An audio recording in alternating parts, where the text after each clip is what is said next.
ఎండల కన్నే సోకని రాణి పల్లెకు రాణి పల్లవ పాణి కోటను విడిచి పేటను విడిచి కోటను విడిచి పేటను విడిచి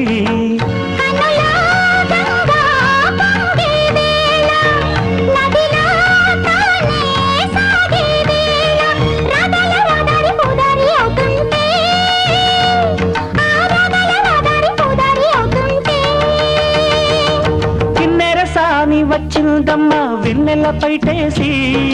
వచ్చిందమ్మా